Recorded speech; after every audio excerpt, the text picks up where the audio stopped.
Welcome back to the Rise with Anita podcast, or welcome if you're new here. There's something I really deeply believe and trust that the conversations that are meant for you will always find you. So, wherever you are right now, whether you're in a season of expansion, questioning, or becoming, just know you're exactly where you're meant to be. So, today's conversation is one I believe so many women need because behind every powerful, high achieving woman, there's often a version of her that learned to overhold, to overgive, and to overfunction. And at some point, that way of being just stops working. So today, we're going there. I'm sitting down with Dawn Andrews, founder, CEO, strategist, and leadership coach, but more than anything, a woman who helps other women lead with clarity, truth, and real alignment. Her work spans across industries and impact, but what really we're going to be exploring today is what happens beneath the surface, the emotional burnout so many women experience, the patterns that keep them stuck in over responsibility, and what it actually takes to break that cycle and create boundaries that don't just sound good, but actually stick to you. So I'm super excited to have you here. Thank you for the invitation, Anita. I am looking forward to this conversation, and I'm already like relaxing nicely into my chair. You have such a calming presence. Oh, thank you. I will just take that as a compliment because one thing that I like to have is like a calming nature. I feel like that can literally be a leadership tool in itself if everyone just operated from a state of calm. 100%. 100%. So before we go any further, I want to invite you to the listeners and Dawn just a quick moment to arrive. So if you're listening to this right now and you feel safe and able to do so, just lay your feet on the ground, soften your shoulders, release any tension that's in your jaw or anywhere you might be holding it. And if it feels good, place a hand on your heart or your belly, wherever you prefer. And let's just take a breath together. Inhale slowly through your nose for 4, hold for 2, and exhale through your mouth for 6. And let's do that one more time. Inhale slowly for 4, hold for 2, and exhale slowly for 6. And just allow your body to arrive. You don't need to worry about anything else in this moment. I'm here. Well, welcome. I'm so excited for this conversation. Me But too. before we dive into anything resume related, I want to ask Yes. what is bringing you joy in this current season?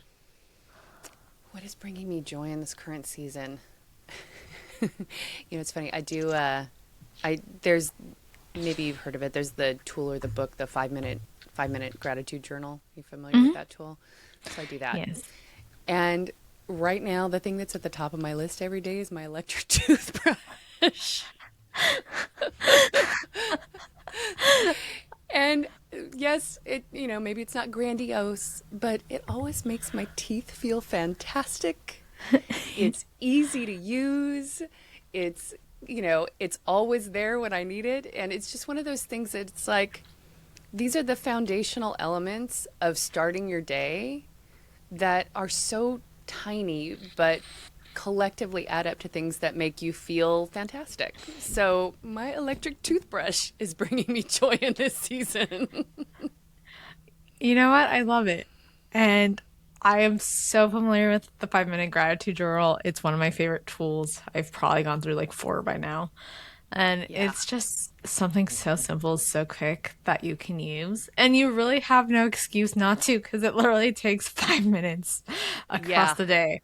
Granted, if we're being honest, sidebar, like sometimes getting to the point of gratitude when you can't even find that simple thing, whether that's a toothbrush or the sunlight or whatever the case might be, that could probably take more than the 5 minutes that it takes to Yes. write it. Yes. Yes. That is like truer words were never spoke because there are times when even finding the electric toothbrush moment can be really challenging. Yeah, but I love that. I love starting off with gratitude. I think it's just one of the easiest ways to get us back to an abundant state and a flow state. And I Yes. think that's beautiful.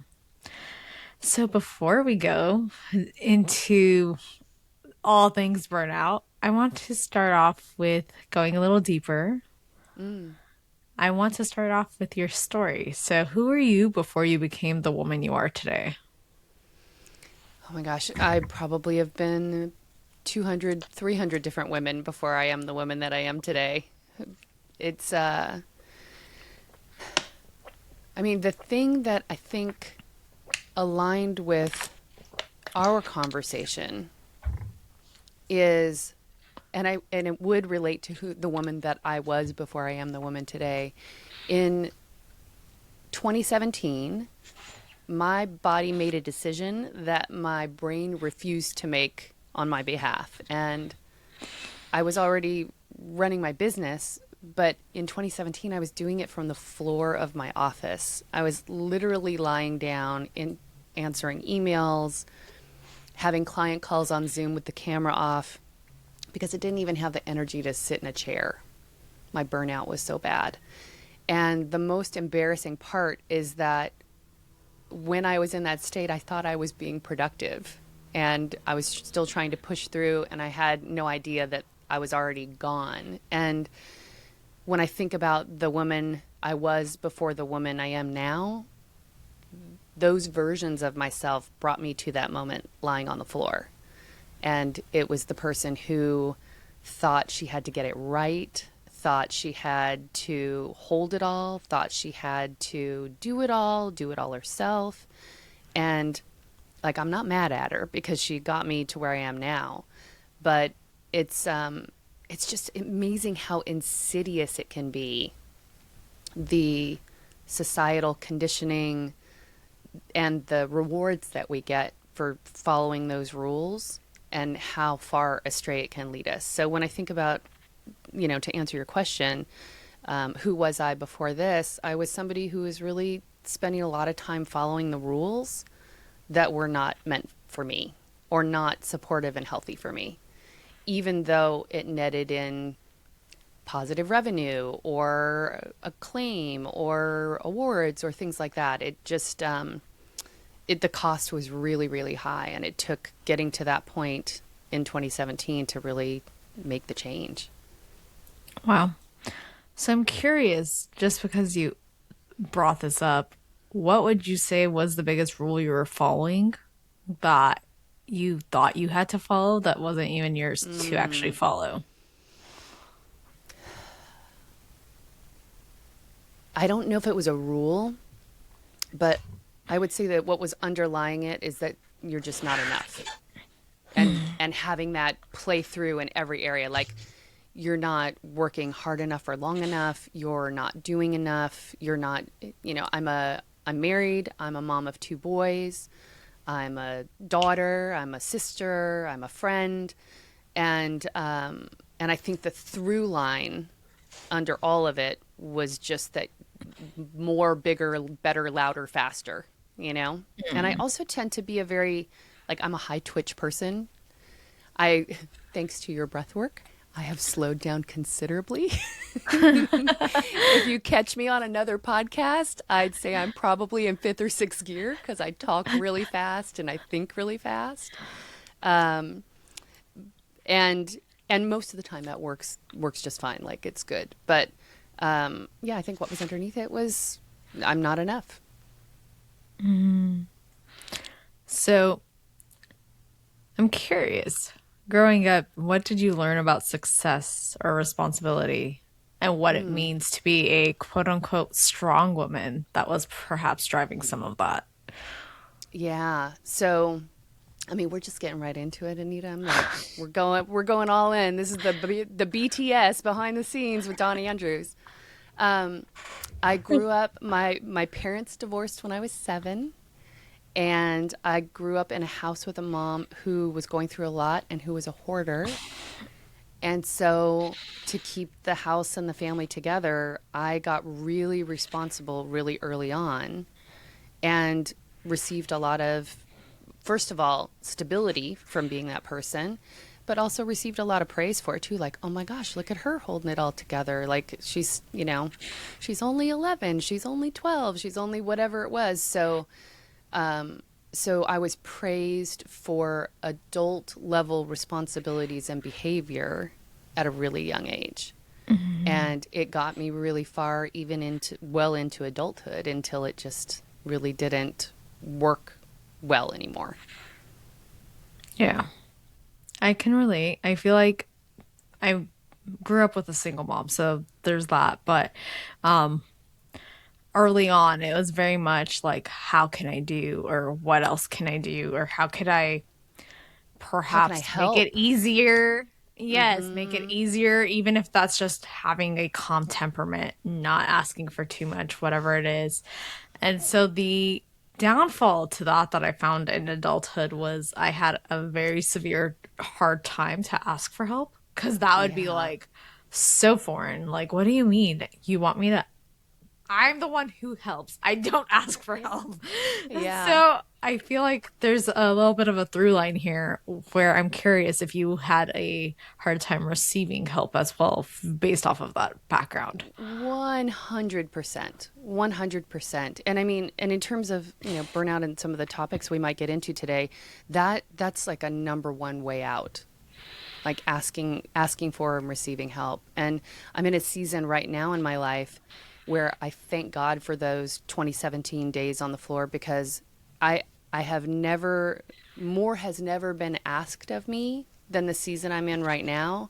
And had it not been for that time, it would be crushing me right now. Yeah.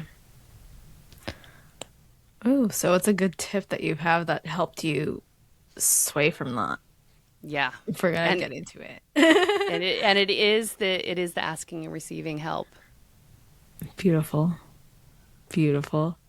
I'm curious though, what did it take for you to be open to receiving the help? Um, I think when I look back, I think it took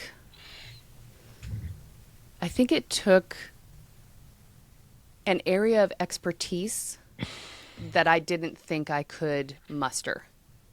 So there are plenty of things that I've taken on, and if you're a business owner out there listening, and especially if you're somebody who's a founder and started your own company, there are so many things, so many skill sets that you probably don't have when you get started that you come to at least learn, if not master, until you have enough revenue to hire for it. And I've always been really good at being able to pick things up and learn new things. And I think I got to a point where there just were things that were going to be, in the time I needed to be proficient, were not going to happen. And so, in a way, there was no other choice but to accept the help instead of to gracefully receive it. Fair enough. So it was kind of like it was forced upon you. Yeah. Yeah. And then all of a sudden it was like, there's a whole world behind this curtain that I didn't even know existed that could make life certainly easier, but a lot more joyful and enriching and interconnected. And, there's just so much on the other side of that. How dare I ask for help? Absolutely. And to bring it to a point that we often don't think about is just how much we actually need one another.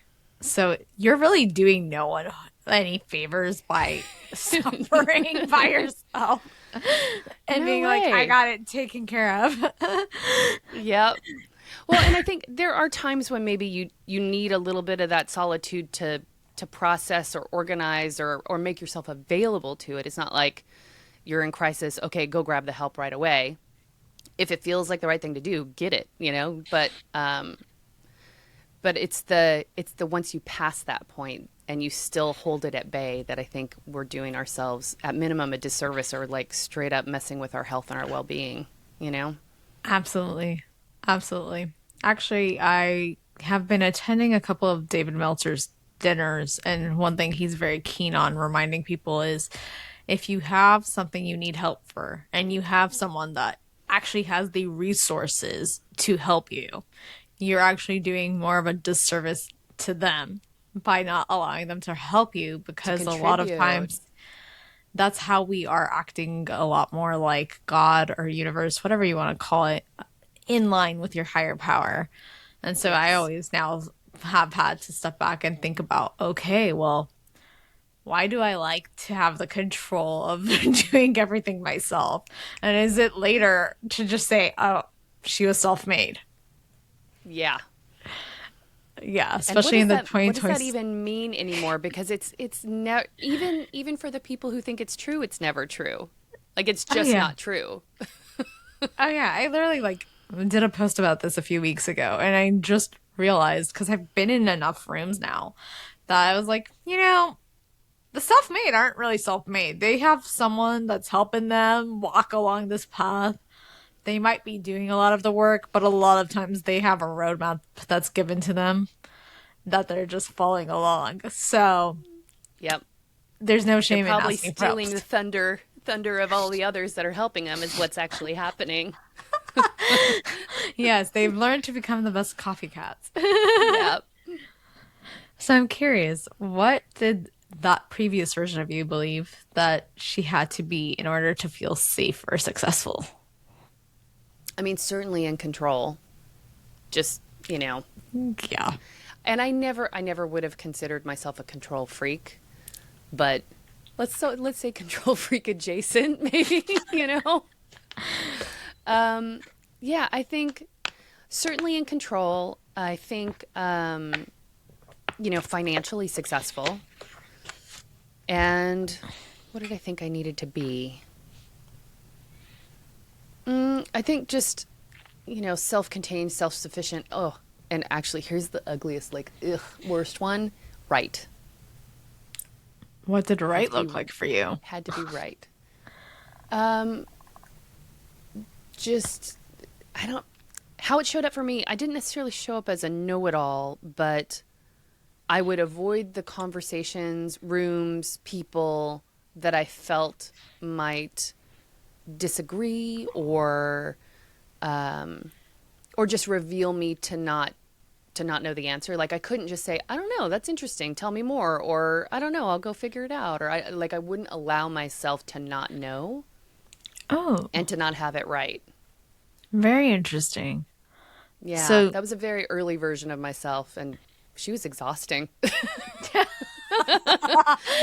you're That like, girl we wore don't me do out. those. Yeah, that's interesting. I'm curious. So, just because you mentioned not having conversations, did you also avert from difficult conversations when you knew you Oh, needed to have them? wholeheartedly. Wholeheartedly. Like this, I mean, I think when I look back, that's probably my 20s version of myself. You know, very smiley, very get along, very on the surface really pleasant and lovely to be around. And then either I'd retreat or there would probably be some passive aggression going on there instead of just like, let's just be real and just have a conversation. And I got to tell you, aging as a woman is so MFing freeing to go through. Like I said, I feel like I've been probably 200 or 300 different versions of myself. But at this stage, there is no hesitation whatsoever to have difficult and challenging conversations. I wasn't planning to go here, but I'm curious for a Yeah. person who's difficult conversation aversion for whatever reason, what is one step or one thing that you would tell them to help ease that discomfort that they have? Or do you think they just need to bite the bullet and get on with it? Yeah, I mean, it's got to be a little bit of both because if you don't actually do it, you're never going to actually do it, right? And Hmm. it's probably going to be sloppy and awkward and require some revisits the first several times that you start taking on difficult conversations. But something that someone shared with me a long time ago is that almost all difficult or confrontational conversations are misunderstandings. So, not misunderstandings, missed understandings. And so, if you're able to look at what you thought was meant to happen in a situation versus what happened in the situation and understand that somebody else has their version of it, then you can approach it from that. We're just trying to find common ground here and understand, like, collect that understanding that was missed, then all of a sudden the intensity is lowered and the focus is taken off yourself and how you're showing up because you're committed to gathering understanding with that other person. And once that happens, then a lot of the awkwardness and even the classification of a difficult conversation goes away. Beautiful answer. And it's interesting because I never really looked at it even from my own perspective that that's what that is. A lot of times I think it's just, especially as females, I feel like we tend to just want to people please, or we want to have the I'll just keep my tongue quiet and it'll keep the peace and it'll make it easier. But then to your point, the resentment starts and then you have these moments of passive aggressive digs that Yeah. the person is like, is that about the situation? Is that not? Did I upset you? And it's like, Yeah, like we've lost the thread at a certain point. Yeah. yeah, yeah. And so, honestly speaking, for me, that's a art I'm still working on, is having the difficult conversation in the moment with, because I also think how you have a difficult conversation is just as equally important. Because as soon as we start getting into the place of when we're not watching how we speak and communicate, that's where things can get a little bit left turned, if we want to be honest, because Yeah. words, I know that there's that whole saying of like, sticks and stones may never break my bones, but words will never hurt me. That's a Yeah. lie. Words can have an Yeah. impact, especially depending on who you are in that person's life. So I think that there's a eloquent way to have a difficult conversation where it's like we're still trying to find that understanding, but I'm still going to be respectful during it. Yeah. Well, and nobody said, I think that's the other, like another misnomer that we have about these moments in our lives, and particularly for women, is that we feel like we're supposed to be eloquent and respond in the moment when we're having, if you're a somatic worker, like when you're having a somatic response to a situation, and if you're a people pleaser and all of a sudden you have not pleased or someone has not pleased you, they're like fight or flight is in play, Activated. Yep. and trying to find constructive words in those moments is a really challenging thing to do. Like it's just not it's not at our grasp. And so you're allowed to take a step back, take a breath, walk out, leave the room, go lie down, have a Pause. cry, whatever, like whatever you need to do, and then say, "Great, like I'd really like to rejoin this conversation with you and talk it through." And you can find your words. I actually have I just used this today with a client. I have a framework for difficult conversations that I use with my clients. Do you want to hear it? Absolutely. I'm all about a good framework. I love a framework. So it's super easy. It's 5 steps. The first step is, what are you committed to? So what are you and this other person committed to? What are you trying to create? What happens if nothing changes? What do you want to change? Or what? Sorry, I've already messed up my own framework. Step 1, what are you committed to? Step 2, what's happening now? Step 3, what happens if nothing changes? Step 4, what change would you like to see? And then step 5, specifically, what by when? And Well, how that looks is, if you're in a disagreement with somebody, so the example that I gave the client today is, what's the vision of what you're creating? And she works she's in a partnership in a fashion company. And so they're trying to get closer to calendar with all of their production, and they're having difficulty doing that. So the vision was, we'd like to be on calendar. We want to make sure that everybody's like in the loop, informed, the communication is great, and that everybody understands their contribution to getting there. And what's happening now is we're off calendar by a certain amount of time. It's causing these pain points and problems for people. If it continues this way, we'll go further off calendar, which costs time, money, frustration, people working longer hours, etc. We'd like to do these 3 things to get back into communication with each other and get back on track. And then we'd like to have the first meeting on Friday. nice. And So it comes off with a resolution at the end too. yeah, and it's it takes the editorial out of it, and it gets everybody on the same side of the table focused on what the solution is that you're looking for, rather than I'm right, you're right, you hurt my feelings, I hurt your feelings. There's respect or not respect. It's very functionally and solution based and vision based. And usually that's what everybody's trying to get at anyway. Beautiful. And I like that technically, I know that you probably brought this up in a business context, obviously, Yeah. because, but this could even in a day-to-day relationship, because let's be honest, we all have our goals and our impacts. And I think what's interesting is I had a miscommunication with a friend of mine. And at the end, I was like, okay, so where do you see this going? Mm-hmm. And it's a friendship. There's no anything. But I was like, long term, where do you see this going? What would you like this to become? Do you want this Mm-hmm. to be just like easy flow, whatever? Are you here just for the fun, like-minded conversations, etc.? Or are you looking at this like, oh, maybe in the future we can potentially partner together, whatever? What does that look like? Mm-hmm. Yeah. Because I think so many times most people are so often afraid to actually ask the questions that they have in their mind. And then it's very easy to create scenarios in your head. And Oh it's like God, yeah. sometimes I rather just ask the question than create this like story that's may or may not be true. But I Yeah. don't know. And at that point, am I projecting or am I just making a outcome in my head of a scenario that might be worse than what I'm actually is on the table because I'm making it so much I have such a meaning attached to it. Yeah, call that being in a text chain with yourself.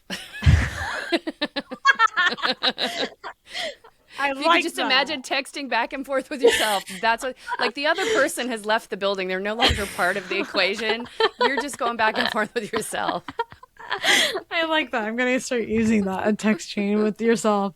I mean, these days with AI, you could probably bounce off You that kind of car can, which is a little frightening, but yeah. nowadays. But you know, okay. So I'm just curious. Shifting back into our gears. I'm sorry, I Yeah. totally took you off on a little Yeah, like that's all tangent right. We're there. having a good time. We are. So you mentioned the story of being on your floor. Is that what Yeah, you would girl. say was your this is not working out anymore, or did you actually further push past that? Oh, I pushed past because that's what I knew how to do. And that's what led to that moment that I was talking about where there was no getting to the point of burnout. I think for most people is like that frog in boiling water story, right? The frog's in the Hmm. water and it slowly gets heated up until it boils. I think that's at least that has been my experience of burnout. I don't know how it is for everybody, but I do think that's why it's so insidious because we keep pushing harder and accommodating, pushing harder and accommodating, pushing harder and accommodating, and until we've reached a point where we're so far from ourselves that we don't recognize ourselves. But the only thing we know how to do is push and accommodate because that's what we've done before. And when you're that depleted, it's really hard to pivot. And so I just kept going, and even the people around me kept letting me go until there was a point where I needed more help than any like I needed professional assistance, you know? I needed a doctor. I needed therapy. I needed people that had expertise that I couldn't provide for myself. And Yeah. that made a huge difference. So, what was the actual key turning point for you where you realized, okay, this is not sustainable and I'm way past a breaking point? Yeah, my mom got sick. So it wasn't even something specifically with me. It was something with her, and she ended up needing a pretty significant surgery, and she didn't have anybody to be there with her. And I needed to be able to recover myself enough to be that person. And one would argue there wasn't anybody else that could have been there for her. At that particular moment, there wasn't. So, yeah, it strangely, helping and being codependent with others is what helped me get out of burnout. But it was enough of a scary place to realize that, okay, I got that that helped me, sort of break the spell, but that what got me there and what got me out of it, those behaviors were not serving me anymore. And Yeah. that really set me on a much healthier and just a and a much better path. Yeah. So I'm curious, what were you feeling internally while you were going through all this, especially as you started to transition out of, okay, I'm on the floor overworking myself, and now I'm taking care of my mom. So there's that element of like a little bit of like, I still have a lot on my plate, but now I'm functioning at a slightly better capacity, is I think the way you would phrase it. Yeah, I think what was I thinking, or what was I feeling, or both? What was the question? I missed it. Feeling internally. Feeling internally. I think fear is what got me there. And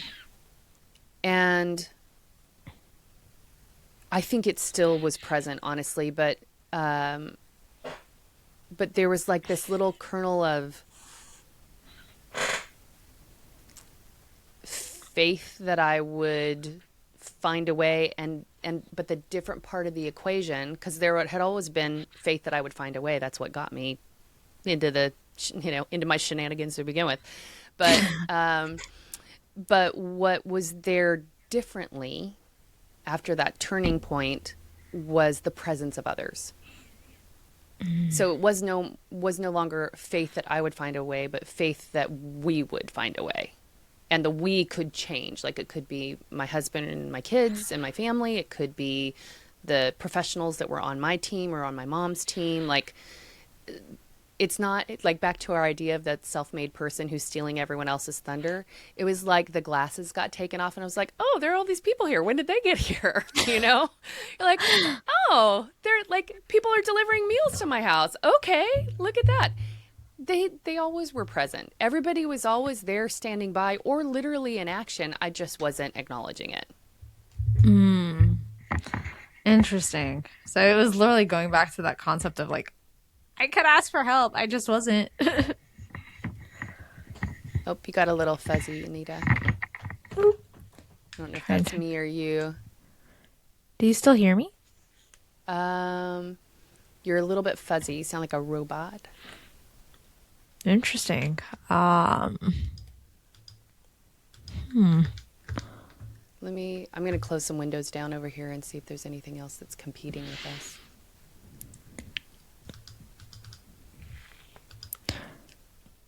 Am I better now? Yeah, you're back. Okay. She's Yay. back. Yeah. Perfect. I totally lost my train of thought, but I believe we were on asking for help. Yeah, well, I was just saying that that the difference was that all of a sudden I realized that there were so many people that were there ready to make a difference for me, and they'd been there all along. I just Needed didn't have the awareness to see that. Yeah. That's incredible. Because it's like you went from a perspective of like, it's me, myself, and I, to look, there's support, and all I have to do is I reach for it. Ask. Yes. My husband always says, utilize your resources. Like, that's, if there was a phrase that he had tattooed on him, it would be that. And he means it not only in terms of stuff, but in terms of his connections in his community. The first place he always goes when he wants to get something done is, who can I call and ask? Who, not how. So crucial. So crucial. Yep. And So he's I'm a really curious. happy guy. Yeah. I can married my teacher. imagine. Okay, so there's something to that. I will take a note of that. I'm curious, looking back now, do you see that version of you in the women you currently coach? For sure. For sure. Yeah. I think that's why I'm so passionate about working with women that are highly accomplished, really driven, want to take big swings and make a really big difference in the world and are willing to turn themselves into a husk of themselves to do it. I like if there's any way that I can interrupt that process so that they still have their, their goodness to give, I'm all for it. Like I consider it a personal imperative to do that. Beautiful. And I want to bridge this into something I know so many women are experiencing right now. Mm. What's something about emotional burnout that most women don't realize they're actually experiencing? Yeah. I mean, there's a lot. I think that women are burning out from carrying emotional labor that isn't theirs to carry. Like we burn out because we have to-do lists that are beyond what our capabilities are and expectations for ourselves that are beyond what we should be expecting of ourselves. But I think that a lot of it is feeling for others. Like Mm. again, I'm a mom of two, and I find myself, it's like beyond empathy or sympathy. It becomes feeling the feelings for others that haven't been able to feel them yet for whatever reason that is. So I think we carry emotional labor that is not for us to lift. Um, and it shows up in our lives being the therapist for our friends or the therapist for our kids or therapist for our employees. Um, yeah, it shows up with people saying, like, the things that I think are more practical is it shows up when people say nobody can do it like I would do it. But it's not just the doing of the thing, it's the feelings of the thing. And we don't Oh, clock that often. And that's usually the that's the thing that is taking your life force. absolutely. I've never, in all the times that I've actually addressed this, I've never had that answer. And it's rare to think about how much as women we carry emotionally for others. And Hmm. let's be honest, we're also happy to do so. Yeah, it's a so when you think about back to that sort of societal expectation, when when and I don't see it as much, like, go Gen Z, I will say. I don't see it as much with folks in Gen Z now. But, you know, coming up for me, when you're boxed in and limited by how you can show up, what you're allowed to say, sort of societally allowed to say or do, you're going to lean into your strength. And generally speaking, women tend to be more easily access their emotions. And so we start all the heavy lifting there and we carry that into adulthood and keep feeling and being the emotional yardstick in the rooms that we're in.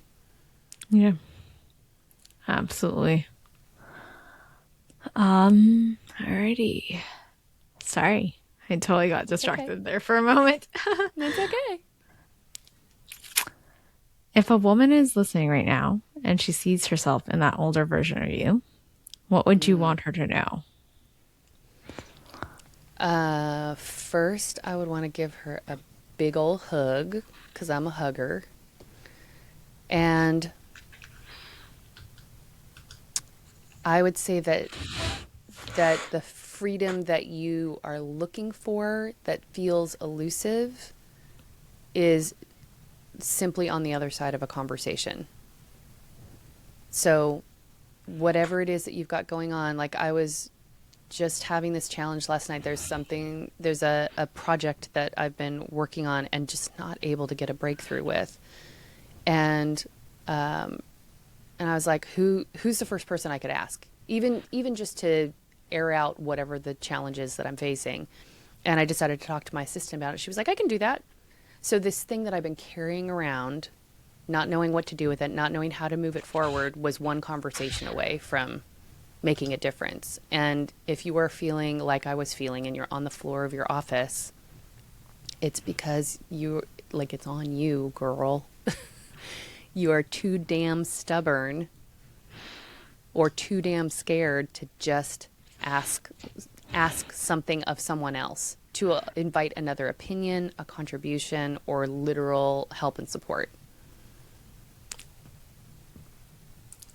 Yeah. Yeah. I mean, the amount of women I know that have pushed past burnout, it's usually because they're just too afraid to ask for help. Mm-hmm. So, what's something about emotional burnout that most women don't realize they're actually experiencing? And why do they miss it for so long? I think we miss it for so long because we're praised for it. We're praised for being strong or for holding it all. Um, and I think it's also that we we haven't really been introduced to the idea of boundaries, or the idea of it has not really been clearly explained, or the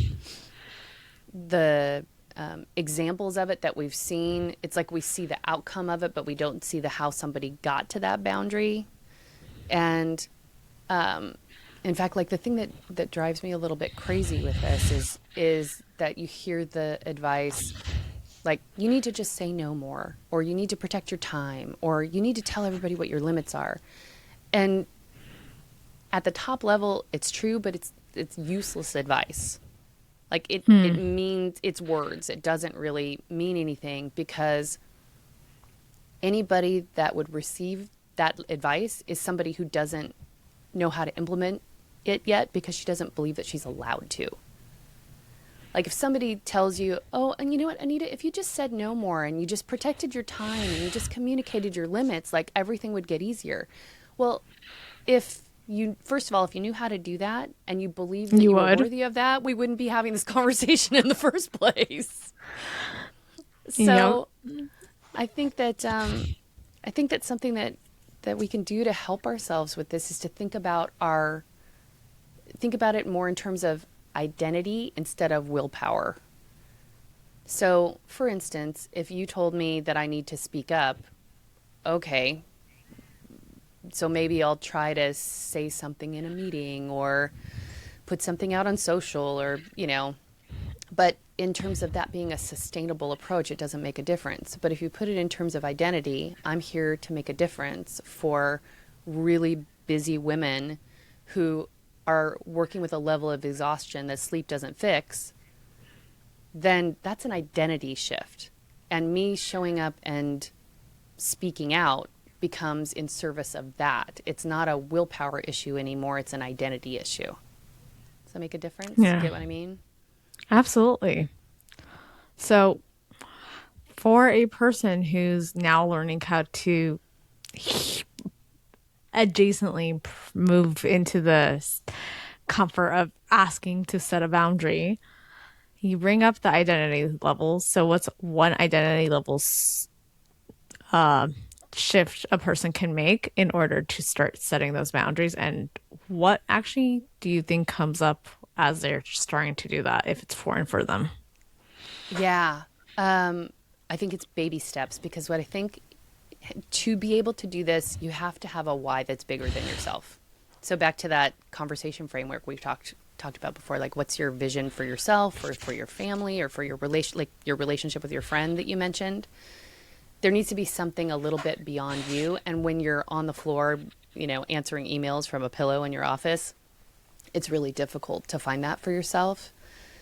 But it's worth giving it a shot and giving it, like just trying in that moment to think about who do you want to be and where do you want to see yourself, and setting a simple boundary from that place. So if you're having a really difficult time with your friend, how do I want this relationship to work out, and what kind of shift do we need to make here? Like, okay, we make an agreement that when things get heated between us, we take 24 hours from each other before we talk, because every time we've tried to do it otherwise, it gets worse. Simple boundary. It may not be the boundary that you need to keep forever, but you're making it not out of willpower. You're making it because the value of that friendship is worth exploring and taking further. I kind of like that you bring it back to a pause. I'm so big on pausing in any given Yeah. situation, and I feel like that actually helps us get back to that state of calm. And Yeah. I do study a little bit of Kabbalah, and they usually say that if you have something that's coming up, give it 3 days before you respond if you can, Mm, because that way you can see if by the third day, does it still bother you? And then usually, even if it does, the way you interact or the way you would communicate about it would be a little bit different than if you find that initial jump of, I'm going to respond to this email or this text message right now while I'm heated and I'm yeah. irritated in this moment. Well, what you're describing is the distinction between responding and reacting, right? So if you Mm-hmm. give it the 3 days, you get that's a choice in how you respond.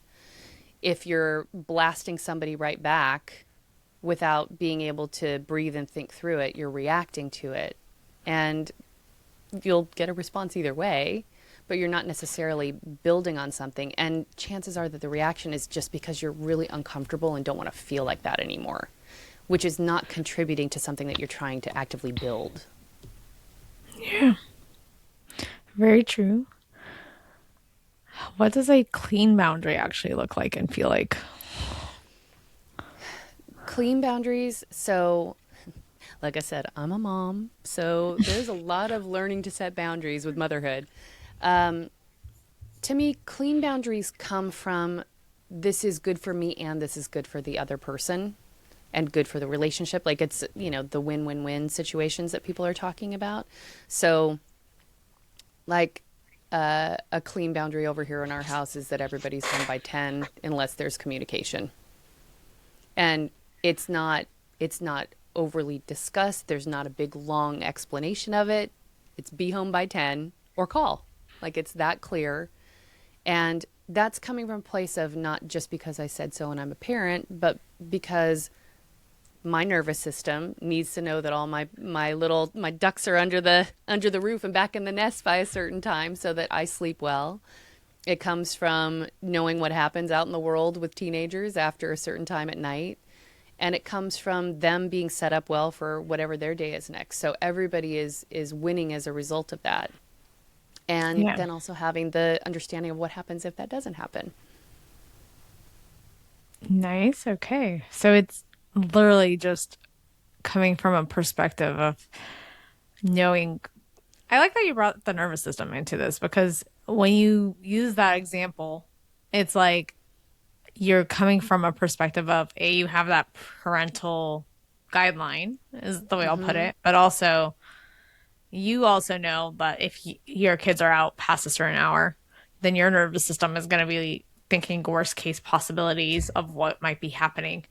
And I Yeah. know I've had moments where I've left the house and like I live with my mom still to this day just because in our culture that's normal until you marry. Yeah. And I've had moments where I've called her like 7, 10 minutes after leaving the house just to ask her a question, and she'll immediately freak out, like, "Did something happen to What you?" And I'm like, happened? Yeah. "Sorry, no, I just wanted to see. Do you need anything?" But in my mind, I'm realizing with how close I called her from leaving, she's probably going, "Did someone just bang into your car or something?" Yeah. Yep. I know. Motherhood is like a next level on all of this stuff. It really is. It is next level. How has your definition of leadership changed from who you were to who you are now? Oh, yeah. Big changes. Leadership to me when I was younger, so in the early days of my business, in the early days of being a young adult, was more about control, having the right answers, knowing how to do all the things, and probably treating people more like objects, like tools to get things done instead of human beings that are on the path with me. Mm, And how it has changed dramatically, not only from getting knocked around in life, from lots and lots of education and training and reading and investing and working with lots of really high functioning leaders. Leadership is collaboration at its finest. Like the best leaders I know are extraordinary at setting vision, creating alignment, and then clearing the path for their people to do their very best work. Like that is leadership in a nutshell for me, and that's the framework for leadership that I train and coach inside of. And it's, yeah, I mean, it's definitely a this versus that kind of a situation, because you can't have both. You can't be the person that knows it all, controls it all, directs it all, and be an effective leader of at least of anything like a family or even a business that you're trying to grow. It simply will tap out at some point, and you will be the person that pays the price for it. Interesting. So basically, collaboration over competition would Yeah, probably be the summary of it. fair. Hmm. So, what does leadership look like when it's not driven by proving or overperformance, but rather than coming from a place of like actual genuine leading? I think it is. It's so much more fun. It is, like we already talked about, collaborative. It's really creative at that point, because you're co-creating the next iteration of a fashion line or your family holiday. You're doing it with the input and advice and expertise of the others that you've surrounded yourself with, and you're giving like space for that person to develop and flourish through that conversation as well. And yeah, it's just a hell of a lot easier and more fun, like in its most simple answer. I mean, I think we like to have fun at work. Why not? Yeah, considering how much time we spend there, right? Right? And I'm curious, what is the difference between a woman who is performing her leadership versus embodying it? I'm letting that one land.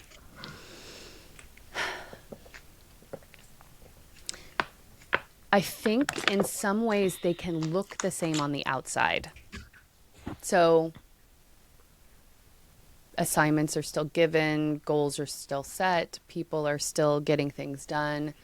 But when you are performing it, you're back in that text chain with yourself. There's a lot of self-evaluation. There's a lot of second guessing your conversations and approach. Like, it's very ego driven, and look, like, leadership always requires a little bit of ego. So I'm not mad at it. It's not like that's the you're not doing it wrong if that's there, but performative leadership is just self-referential, whereas embodied leadership is, I'm here to hold space and take this endeavor to its next place and to empower the people around me to do what they do best to make sure that that's so. And when everybody is in their lane doing their thing collectively together, there's just a lot more ease around it. And you as a leader are generally calmer. You're able to listen more effectively. You're able to give credit where credit is due. You're open to feedback and new ideas. You're open to innovation. When you're performing and you're self-referential, you need to limit, control, watch, avoid, you know, handle everything. And that doesn't really work well with people. You know, they are free thinkers. Yeah. It's an interesting perspective because if it's like the more we can get into a place of really shifting the consciousness is what it really comes down to. Because even if the Yeah. energy, it becomes the shift of the energy rather than the shift of what you're actually physically doing. Yeah, that's what I'm saying. It looks similar. I can give you a really sort of simple example of this. Do you want to hear it? Absolutely. So, one second, I just need to let somebody know.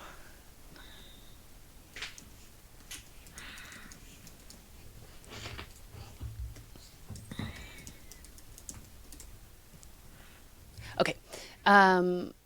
I trained for the New York Marathon back in 2001. And back to the version I was of myself then, I decided I was going to run it. I got my lottery ticket and got my spot, and then trained by myself. and I got a book to help, but I got to where I ran about 13 miles and I injured myself and wasn't able to run and had to give up the spot. And that to me is a version of leadership that is self-referential. Everything was driven by me, my shoes, my runs, my book, my stuff by myself, my training program. And it got me to 13 miles out of 26.2. So reasonable, a fair distance, but it was limited in what it could produce by behaving that way and choosing those choices. So then I decided to run one again in 2002, and I enrolled my best friend. We became part of a running team. We decided to raise money as part of it. So there were all of these different facets where it was like me to her, me to the running community, and me to the community at large. Like it hit all the different impact points of where I was engaging and collaborating beyond. And the day-to-day was still the same. I still put on the shoes and I still did the distance, but I was able to complete the marathon, raise money for a great cause, have a wonderful experience with my best friend, and finish the whole thing. And it was, look, a marathon's hard. It's not that it wasn't painful, but it was much more joyful and much more effective because of engaging at all of those different levels of community and connection and support. Beautiful. I like that reference though, because while I am not a runner by any means, I'm always fascinated by what it takes for people to get to the finish line. Yeah. And I think that it comes to the aspect of having a bigger why. And also, when you have that person that's cheering you on and you have that community support, it does cause you to want to actually push past. And it goes back to what you were saying earlier about having that greater why. Yeah. Beautiful. So, if everything we've talked about comes down to one thing, what do you think women need to do to come back to themselves? I think we need to allow ourselves to receive help, receive insight from others, receive a big old hug, receive a big fat check. I think we just need to allow ourselves to receive. And what becomes possible when a woman stops overgiving and starts leading from within? Ooh, girl, look out. I mean, I think that truly, like, anything that you could imagine is, 6 degrees of Kevin Bacon away from you. I don't know if you know that game. Have you ever heard of that before? That's of my generation. So Kevin Bacon is a film star, an actor, but I think he's in his 70s now. But he's been in over 200 different films. So chances are that if you start in your life, you are 6 degrees away from knowing him. So if you talk to your best friend and then your best friend knows someone and they know someone, etc., it's a game called 6 Degrees of Kevin Bacon. You probably, somebody somehow could get you connected to Kevin Bacon. So when women allow themselves to receive and play a different way, I think that you are easily 1, 2, 3 jumps away from anything that you could imagine. As big as you can dream, I think it is possible because you're no longer relying just on your self and your own capabilities. You're now leveraging the power of community, collective thought, collaboration, all of the resources that are out there for you. Every difficult point that I look at in my life and every big business growth moment has always been because I allowed and received support from somebody else. Beautiful. And what are you most excited about in your world, and where can our listeners dive deeper into your amazing work? What am I most excited about in my world? I am excited. It's okay. Given the time in the world that we are in, one might argue that it is a challenging time to be a woman. And I would say that there is no better time to be a woman because the definitions of who we are and what we can become are breaking down all over the place. I see women stepping up. I see women showing up and speaking out, women that might have been afraid to be political, becoming political and active, women taking spots in leadership and seeing the gaps that exist where we didn't belong before or weren't allowed before, and we are moving in and taking space. I feel like there is a slingshot moment that is about to happen for women, and I am incredibly excited about that. And where people can Beautiful. find me, you can find me at dawnandrews.com.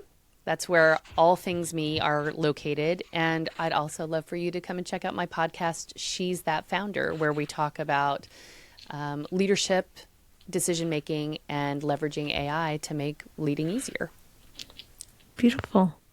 Well, this has been such a great conversation. And before we jump, I'm actually going to wrap it up with a quick fire round. Think Okay. single word or single sentence. Okay. Just, are you ready for me? Yes. Clearing it all out, ready for quick responses. Okay. A book that changed your life.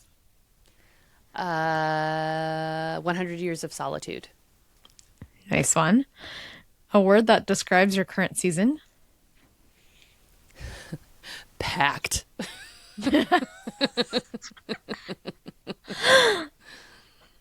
Okay, we'll take it. A song that instantly lifts your mood. Uh, Mulberry Street by 21 Pilots. Nice. Non-negotiable that fuels your power. Long walks. Best advice you've received in a single sentence. Leverage your resources. And lastly, what is one thing you want women to stop apologizing for? Everything. Yeah, same. So this has been such a beautiful reminder that burnout isn't actually failure. It's often the signal, and a signal that somewhere along the way you learned to hold more than you were ever meant to carry, to prove, to perform, to overextend in ways that disconnect you from yourself. But the truth is, your next level doesn't come from doing more. It actually comes from leading differently, from learning how to listen to your body, to honor your limits, to create your boundaries that are rooted in self trust, not fear, and to recognize that your worth was never something you had to earn in its first place. So if you found yourself in any parts of this conversation, if something landed, shifted, or softened within you, take that as your invitation not to rush, not to fix, but to begin returning to yourself in a deeper way. And Dawn, I just want to thank you for your honesty, your leadership, and the way you hold space for women to rise without abandoning themselves in the process. And if you're listening, if this episode spoke to you, share it with a woman who needs this reminder. Tag us and let me know what landed for you. And as always, your next level isn't something you chase, it's something you become. And I'll see you in the next episode. Thank you so much for being on. Thank you for having me. I so enjoyed our conversation, Anita. Same. That was